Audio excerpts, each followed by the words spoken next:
Bonjour et bienvenue dans cette rencontre depuis le Parlement européen de Strasbourg. Avec vous, Éric Andrieux, vous êtes député socialiste et démocrate. José Bové, député Vert, Alliance Libre Europe. On va parler du glyphosate.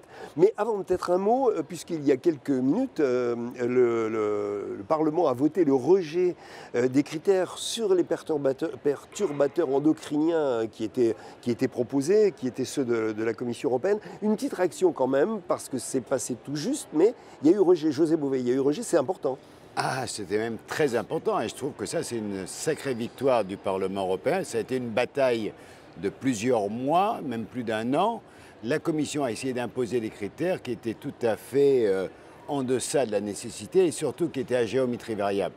Donc ça a été clairement un non catégorique à la Commission et aux industriels qui ont fait une pression invraisemblable, un lobbying incroyable. On va en reparler tout à l'heure à propos du glyphosate, bien entendu. Même chose, même réaction, c'est une surprise un peu aussi. Ah ben oui, pour nous c'est démocratie, principe de précaution 1, j'ai dit, donc et les lobbies de l'agrochimie, zéro. C'est là où Nicolas Hulot a échoué finalement, le Parlement européen a gagné ce matin un combat important pour la santé et l'avenir de nos 500 millions de concitoyens européens. Alors on va reparler du glyphosate, d'abord parce que, alors c'est une longue bataille, une longue histoire, etc. Mais ça reprend, l'actualité reprend puisqu'on arrive au bout de ce processus et qu'évidemment la tension est extrême sur cette question qui est une énorme question. Est-ce que l'un d'entre vous peut m'expliquer exactement où est-ce qu'on en est à l'heure actuelle, quelles sont les échéances, où est-ce qu'on en est exactement à l'heure actuelle précisément, puisqu'en plus les choses ont changé depuis le début de la semaine. Voilà, normalement, les États, le Conseil devait se réunir le 6, si ma mémoire est bonne, 5 ou 6. 5 et 6, demain et après-demain, voilà, jeudi et vendredi. Et il devait y avoir un vote sur le glyphosate. Et on a appris effectivement ce matin que ce vote est reporté à la fin du mois. Alors je ne sais plus si c'est 24 ou 25. 23, donc on se trompe encore une journée. Donc le 23. 23, oui. Voilà, c'est ça, 23 donc c'est assez intéressant. Pourquoi, à mon avis? C'est parce qu'on voit bien que les choses sont en train de bouger et qu'il y a un certain nombre de pays qui commencent à se déclarer opposés. Le dernier en date hier, c'est l'Autriche qui a dit qu'elle allait s'opposer au prolongement de l'autorisation des glyphosates. Donc, et l'Italie, il me semble. Et l'Italie est aussi en train de bouger aussi. Donc, on va voir ce que va faire l'Allemagne. Et le Luxembourg était prévu. Il y a eu une rencontre entre Nicolas Hulot et la ministre de l'écologie du Luxembourg pour se mettre d'accord sur cette position. Donc voilà. Donc le front anti-glyphosate est en train de s'élargir et moi je ne désespère pas qu'on puisse aussi gagner. Mais là, ça va dépendre de la mobilisation des citoyens. Donc il faut continuer à harceler les États, harceler les parlementaires, harceler la Commission et vraiment il faut se mobiliser. Il y a un petit pied, oui. Parce qu'en fait, au-delà du calendrier, je partage ce que vient de dire José, il y avait la réunion prévue demain et après-demain, elle est maintenue. À l'ordre du jour initial, il devait y avoir le vote, parce que c'est un comité PAF, il y a à la fois les scientifiques et les États membres qui sont représentés. Et donc on a appris, comme vous venez de le dire, qu'il y avait deux réunions, celle de demain qui est maintenue et puis celle du 23. Parce qu'en fait, celle de demain, ce qui était prévu, c'était que la Commission devait proposer le maintien de l'autorisation pour 10 ans. C'est ça. Là où le commissaire nous dit, effectivement, mais normalement c'est 15 ans, j'avais réduit à 10 ans, et qui n'a pas été accepté en l'état par 4 États. Donc, et puis il y a l'Allemagne qui d'aujourd'hui a dit qu'elle s'abstiendrait donc sur cette proposition-là. La question qui est posée, je crois que ce sera l'objet de demain, donc c'est intéressant de suivre ça avec attention, c'est au-delà des 10 ans, est-ce qu'il va y avoir des nouvelles propositions de fait? Parce qu'aujourd'hui, on connaît la position de la France, par exemple, comme les autres, qui disent on refuse 10 ans. Mais on ne connaît pas la proposition. La France a dit on voudrait 5 ans. Mais tout ça est flou. Donc je crois qu'il faut être attentif à ce qui va sortir du débat de demain. Et nous l'espérons avec une position définitive le 23, puisque le deadline pour cette molécule-là, c'est le 17 décembre. C'est ça. Donc je pense qu'il faut effectivement être le 17, il faut absolument qu'une décision, quelle qu'elle soit prise. Ah ben oui. Alors, au cœur, on va en dire un mot, même si ceux qui nous regardent sont au courant déjà de cette question. On va dire quand même un mot de ce qui est au cœur quand même de ces questions, la question des évaluations scientifiques, parce qu'il s'est passé un certain nombre de choses, notamment au cours des dernières semaines. Il y en a eu plusieurs, celle le CIRC, de l'Agence des Nations Unies contre le cancer, qui classe le glyphosate cancérigène probable, et puis l'EFSA, l'autorité européenne, qui, elle, elle la considère comme non cancérigène. Et alors on a appris depuis, alors ça c'est les Monsanto, les fameux Monsanto Papers qui nous l'ont appris, que Monsanto avait fait une guerre terrible en direction du CIRC, on peut le dire, pour empêcher, pour tuer tout simplement cette institution et faire valoir le point de vue de l'EFSA et non pas de la CIRC. Ça c'est quelque chose de nouveau qu'on a appris il n'y a pas si longtemps que ça finalement. Mais écoutez, moi je n'ai pas été tellement étonné. Alors c'est les détails qui ont été intéressants parce qu'on a appris beaucoup de choses. Mais en gros, il faut se rappeler, parce que beaucoup de gens ne se rappellent pas de ça, il y a quelques années, Monsanto avait créé un organisme avec Philip Morris et quelques autres industriels qui s'appelait l'ILSI, qui était un organisme des multinationales pour faire pression sur les institutions. Philip Morris a été, à cause de ça, a employé des moyens malhonnêtes et a été viré de l'Organisation mondiale de la santé. Monsanto a repris les mêmes méthodes qu'avait repris Philip Morris pour le tabac, avec les mêmes cabinets d'avocats, les mêmes communicants, pour discréditer les organismes qui prennent les décisions au niveau de l'Organisation mondiale de la santé. Et donc ce qu'on a découvert à travers les Monsanto Papers, qui sont en fait des documents qui ont été demandés par les tribunaux aux États-Unis dans le cadre de plaintes contre Monsanto. Monsanto a été obligé de mettre sur la table des documents qui ont été étudiés par des journalistes, par des ONG. Et encore aujourd'hui même, il y a encore des nouveaux documents qui sont sortis dans le journal Le Monde, absolument accablants sur la façon de faire des faux documents. C'est Monsanto qui les écrit, ils les font signer par des scientifiques, y compris les contrats financiers qui sont présentés. Enfin, voilà, on est tout à fait dans la démarche d'obliger les organismes à changer d'avis. Ce qui est quand même, pour nous, si on revient au niveau européen, scandaleux, c'est qu'on voit que l'agence allemande de sécurité des aliments, en fait, s'est conduite à peu près de la même manière, en récupérant plus d'une centaine de pages des rapports de Monsanto qu'elle a mis délibérément dans son propre texte, qui ont ensuite été transmis à l'EFSA, qui les a repris ensuite à nouveau intégralement. Et là, on a un vrai problème aujourd'hui, parce que la question qui est posée aujourd'hui, c'est l'indépendance des agences nationales, au moins celle de l'Allemagne, mais aussi de l'agence européenne.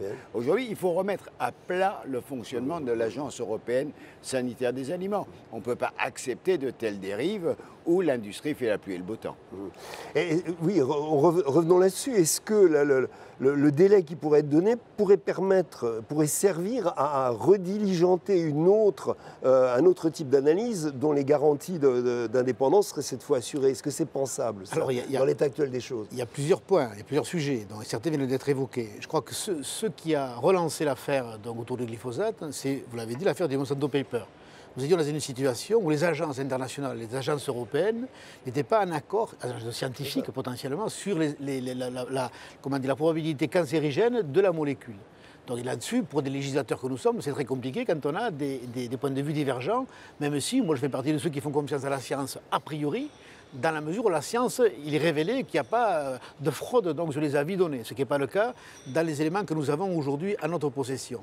Les Monsanto Papers révèlent effectivement, dans les documents dont nous avons aujourd'hui à connaissance, que depuis 1999, la société Monsanto savait que la molécule était potentiellement cancérigène. C'est ce qui a relancé donc, la dynamique. Et nous avons besoin, nous, pour légiférer en conscience, des éléments de véracité par rapport au risque de la molécule. Et donc nous avons demandé, depuis maintenant quelques mois, donc, et je crois qu'on est en accord plusieurs dans cette Assemblée à le revendiquer, à ce qu'on ait des éléments d'éclairage sur le fond de la problématique. Et on voit bien encore aujourd'hui, à travers l'article du Monde, qu'effectivement, il y a eu triche, il y a eu fraude potentielle.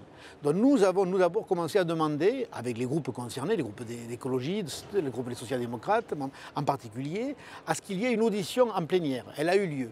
Nous demandons à ce qu'il y ait une audition, donc qui aura lieu le 11 octobre, avec l'ensemble des parties prenantes.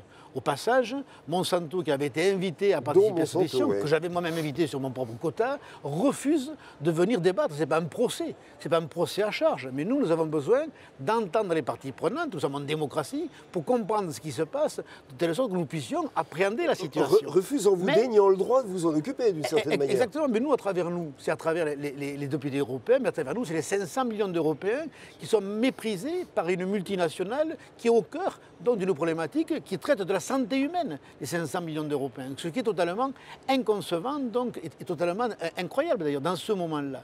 Donc moi je pense que dans tous les cas, l'audition va avoir lieu. Nous avons demandé, nous, à la Commission, de reporter d'ailleurs la décision qui devait avoir lieu demain pour qu'elle ait lieu au moins après l'audition. Parce que si même la Commission donc, européenne n'entend pas l'audition organisée par le Parlement européen, alors que nous sommes l'instance démocratique de ces instances donc, de l'Union européenne, sincèrement, ça commence à poser un certain nombre de problèmes. Et que donc je pense, et nous pensons à certains, qu'au-delà de l'audition du 11, donc, il y aura nécessité, pour aller au bout du bout finalement, qu'une commission d'enquête soit diligentée pour permettre, au regard des pouvoirs qui sont les nôtres, d'aller au bout finalement de l'enquête concernant ces problèmes qui sont posés là aujourd'hui à travers les fraudes révélées ou avérées par certains investigateurs qui sont rentrés au cœur de ces dispositifs-là. L'heure est grave en matière de santé humaine et l'heure est grave en matière d'avenir de l'agriculture européenne. Et je crois qu'il faut en avoir totalement conscience. Alors justement, un autre interlocuteur est arrivé dans cette affaire il y a rien de temps, quelques jours là, sous la forme d'un syndicat agricole, parlons de la France là, qui a manifesté, la FNSEA a manifesté sur les Champs-Élysées à Paris, en disant, avec un argument massu, dans ce débat, une espèce de botte secrète sortie au dernier moment, disant on ne peut pas, dans l'état actuel des choses, nous agriculteurs, remplacer le glyphosate par quelque chose d'autre. Vrai ou faux ? Alors, juste avant ça, pour terminer sur ce que vient de dire Éric Andrieu, et ça me paraît important de le rajouter, dans la lettre que Monsanto a envoyée au Parlement pour dire on ne vient pas, il emploie un argument absolument incroyable de la part d'une firme, c'est de dire le Parlement européen n'a pas légitimité pour contrôler les agences. Il n'a pas compris comment marchait la démocratie, ça en dit long sur sa vision du pouvoir. Lui, il se croit avec Trump. Hein. Il pense que ça marche main dans la main, l'autorité politique et les entreprises pour le meilleur ou le pire des mondes. Bref, je ferme cette parenthèse. La FNSEA, ça ne m'étonne pas vraiment qu'elle dise ça. Il y a quelque chose que souvent ceux qui nous regardent, tous les consommateurs européens ne savent pas. C'est qu'au-delà de l'utilisation du Roundup comme herbicide, dont on pourra reparler tout à l'heure parce qu'on n'a pas besoin d'un herbicide aujourd'hui pour cultiver. Et moi, pendant 33 ans, j'ai fait des céréales sans jamais utiliser un litre d'herbicide. Donc, c'est une question de forme, de rotation de culture notamment, qui permet de ne pas utiliser avec des choses mécaniques. On n'a pas besoin de nouvelles molécules pour remplacer le glyphosate. Il faut s'en passer, point et barre. Mais il y a quelque chose que les gens ne savent pas. C'est que cette molécule est utilisée maintenant depuis pas mal d'années par les céréaliers français en fin de récolte pour pouvoir, ils arrosent le grain 10 jours avant la récolte pour tuer tous les grains, pour que le séchage soit identique de tous les grains et ensuite faciliter la récolte. Ça veut dire qu'on récolte des grains morts et que ces grains sont complètement pris par le glyphosate. Ce n'est pas étonnant ensuite qu'une association comme Génération Future, dans les analyses des céréales des petits déjeuners, on trouve effectivement du glyphosate, mais je suis sûr qu'on ferait des analyses dans le pain et dans beaucoup de viennoiseries, ça serait la même chose. C'est que là, on a vraiment une pratique complètement invraisemblable, uniquement un autre usage de l'agriculture industrielle. Un autre usage du glyphosate. Donc en Europe, on a à peu près 10 à 15% des surfaces pays par pays qui sont traitées de cette manière-là. Aux États-Unis, c'est 95% du blé qui est traité avant récolte par des épandages de Roundup dans les champs. Sur cet usage du glyphosate agricole, vous voulez ajouter quelque chose, Éric Andrieu ? Deux mots là-dessus. Moi, je crois que c'est pour ça que le débat est intéressant. Parce que le glyphosate, à travers le glyphosate, à travers la molécule, on voit bien qu'on est au bout, finalement, et c'est ça l'enjeu de fond, d'un modèle agricole qu'on nous a imposé, finalement, depuis une cinquantaine d'années, donc depuis le début de la PAC, finalement, et bien avant, et que l'enjeu, c'est le changement du modèle agricole, le changement du modèle agraire lui-même. Que le problème qui nous est posé aujourd'hui, certains, comme José, en tant qu'agriculteur, avaient déjà anticipé, mais la masse des agriculteurs aujourd'hui, français et européens, utilise cette molécule. Et que la question qui nous est posée, ce n'est pas de dire il faut l'utiliser 10 ans, il faut l'utiliser 5 ans, il faut très vite sortir du modèle dans lequel nous sommes. Le dire en décrétant aujourd'hui, du jour au lendemain, cette molécule donc est interdite, en ce qui me concerne, je n'y crois pas. Dire qu'il faut interdire la molécule et qu'il faut accompagner par des moyens dédiés la population des agriculteurs a changé de modèle, parce qu'il y a la masse quand même, elle est pratique. On ne change pas les usages en le décrétant uniquement. C'est là où il faut faire preuve de discernement et de réalité et de réalisme par rapport à l'économie même. Donc, hein. C'est là où il y a une part de responsabilité à prendre. Donc il faut mettre des moyens au regard de nos objectifs. Oui, sortons des herbicides, sortons des pesticides à terme, la question c'est le terme. Mettons en place un comité d'évaluation et de suivi, un observatoire, je ne sais pas comment on peut l'appeler, avec des scientifiques, des agriculteurs, des élus, qui accompagnent le mouvement, donnant les moyens à la formation et à l'encadrement dans la sortie des pesticides et des herbicides. Et en cela, nous allons changer le modèle agricole. Et on reviendra sur les enjeux de santé humaine, des enjeux donc sanitaires et alimentation, des enjeux donc nutritifs.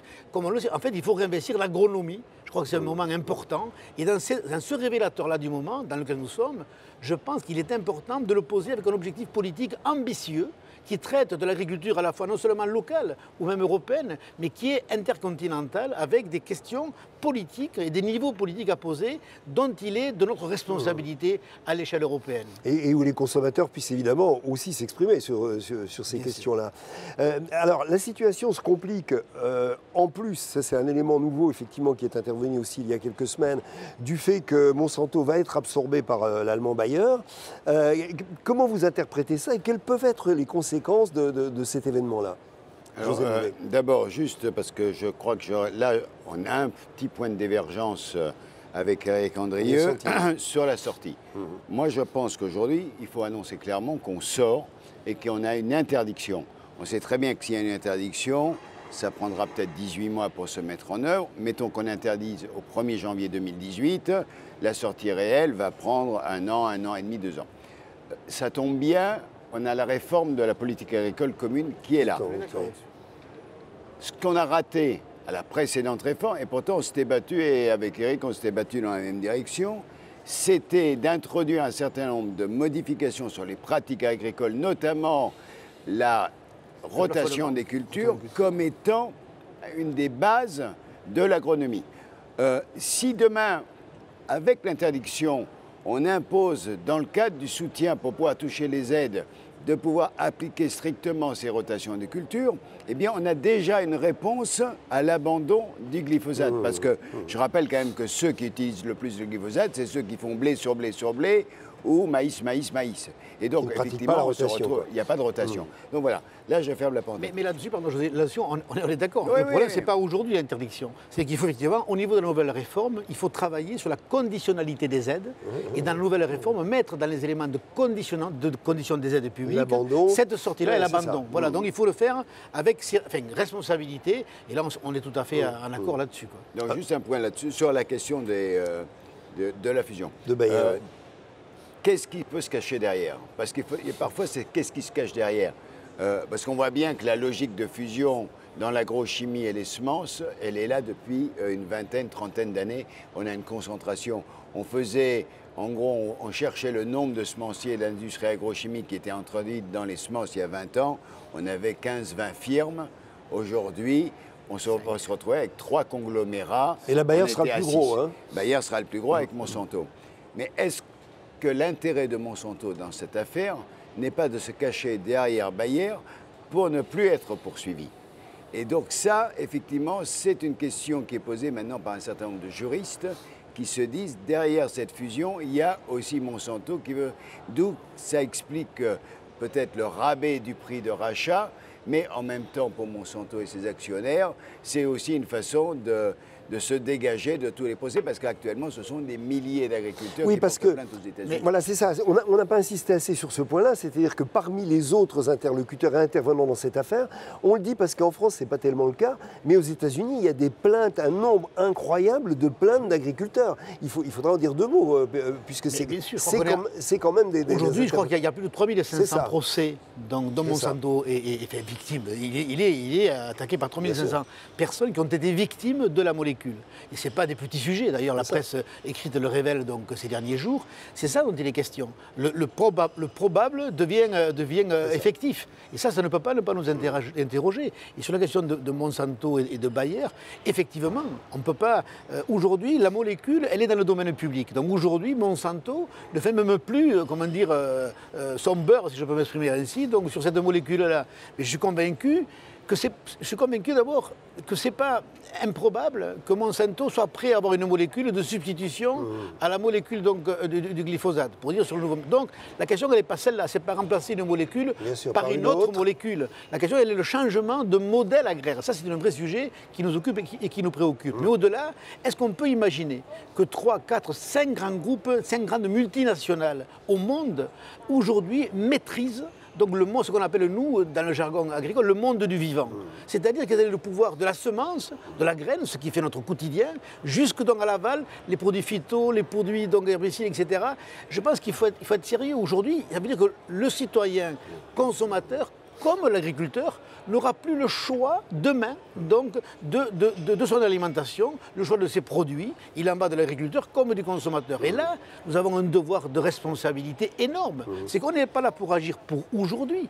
On est là pour anticiper et agir pour les générations qui arrivent. Et moi, j'ai dit ça à la commissaire Vestager, qui est la commissaire à la concurrence ici, où on ne peut pas, dans ce cas de figure-là, appliquer les règles traditionnelles. Il y a un examen qui est fait sur la possibilité du rachat de Monsanto par Bayer. Moi, je lui ai proposé de sortir du cadre. Et là aussi, il y a un principe de précaution et de responsabilité éminemment politique qui doit nous interroger et nous animer, donc au plus fort de notre pouvoir, finalement, d'intervenir sur ce fait démocratique ou sur ce déni de démocratie. Vous diriez que c'est ce combat dont on est en train de parler là, un combat réellement emblématique de notre époque, au-delà des questions agricoles, de la démocratie face aux multinationales. À l'heure actuelle, on est vraiment dans un cas fort. Mais tu sais, moi, au milieu des années 80, début des années 90, quand on a commencé le débat et la bataille contre les OGM, c'était pas se battre contre les OGM pour se battre contre les OGM, c'est que c'est à ce moment-là que, effectivement, le glyphosate n'a plus été protégé par le brevet et qu'il est rentré dans le domaine public. Et la réponse de Monsanto à ce moment-là, ça a été d'inventer la plante qui pouvait résister à son herbicide, moyennant quoi elle vendait le maïs et le bidon qui allait avec. Et puis les autres firmes ont fait pareil. Ils sont semenciers aussi, il faut le rappeler. Donc la question de départ de la bataille contre les OGM, c'était la bataille contre le glyphosate et contre le Roundup. Et les deux étaient liés. On n'aurait jamais eu d'OGM sans le Roundup, on va dire, sans le glyphosate. Donc tout ça est lié. Donc évidemment, c'est la continuité de cette bataille. Et moi, ce que je trouve extraordinaire, c'est que là, on parle d'il y a 30 ans. Aujourd'hui, ça devient enfin un sujet central de santé publique, de mode agricole, de consommateurs. Et tous les citoyens, aujourd'hui, Monsanto devient effectivement la référence dans effectivement tous ces gens, tout ce qui se termine en cide, quoi. Hein. C'est-à-dire, c'est l'herbicide, c'est l'insecticide, c'est en gros tous ceux qui atteignent le vivant. Et donc, Éric Andrieux a raison de parler de lutte contre un modèle qui tue le vivant, qui privatise le vivant uniquement dans l'intérêt de quelques entreprises multinationales. Il faut bien mesurer. La question qui est posée, c'est la question de la remise en cause, finalement, d'un système qui s'est organisé au fil du temps depuis plus de 50 ans aujourd'hui. Et que l'objet n'est pas simple. C'est pour ça qu'il y a autant de tensions, il y a autant d'habitudes, autant de prérequis, autant d'imbroglios, etc., d'intérêts. Donc là-dessus, je pense qu'il faut, devant cette complexité dans cette approche systémique, je dirais, il faut vraiment revenir à des choses simples. Le lien entre l'alimentation et la santé humaine, c'est pas rien. Le lien entre l'agriculture, l'alimentation et le monde du commun, ce qui nous est commun, c'est l'environnement, c'est l'eau, c'est le sol, c'est l'air. Je crois que c'est des questions dont on ne peut plus ne pas vraiment se poser, comment dire, avec un objet de simplicité finalement, qui fait le sens de l'engagement politique et qui fait le sens finalement de l'agriculture de demain. Aujourd'hui, quand on parle de modèle agricole, c'est ça dont il est question. Et on ne peut plus se permettre de rester sur un mode d'organisation qui satisfait quelques-uns au détriment du plus grand nombre. Voilà, je vous remercie beaucoup. Je vais rappeler que à la mi-octobre, c'est-à-dire le 17 et le 19 octobre, sur Arte, on aura un documentaire qui est fait par Marie-Monique Robin, qui est déjà auteur d'un livre que vous connaissez évidemment, qui s'appelle Le Monde selon Monsanto. Elle ressort un second livre qui va paraître là dans quelques jours, Le Roundup face à ses juges, donc qui est la suite. Rappelons qu'il y a eu un tribunal à La Haye qui s'est tenu à La Haye, où ont été étudier les plaintes des différentes personnes par rapport effectivement aux effets du glyphosate. Donc il y a le livre qui sort, il y a également ce documentaire 17 et 19 octobre sur Arte, et puis le livre sort aux éditions de la Découverte. Merci à vous, merci beaucoup, et merci à vous qui nous avez suivis. Au revoir.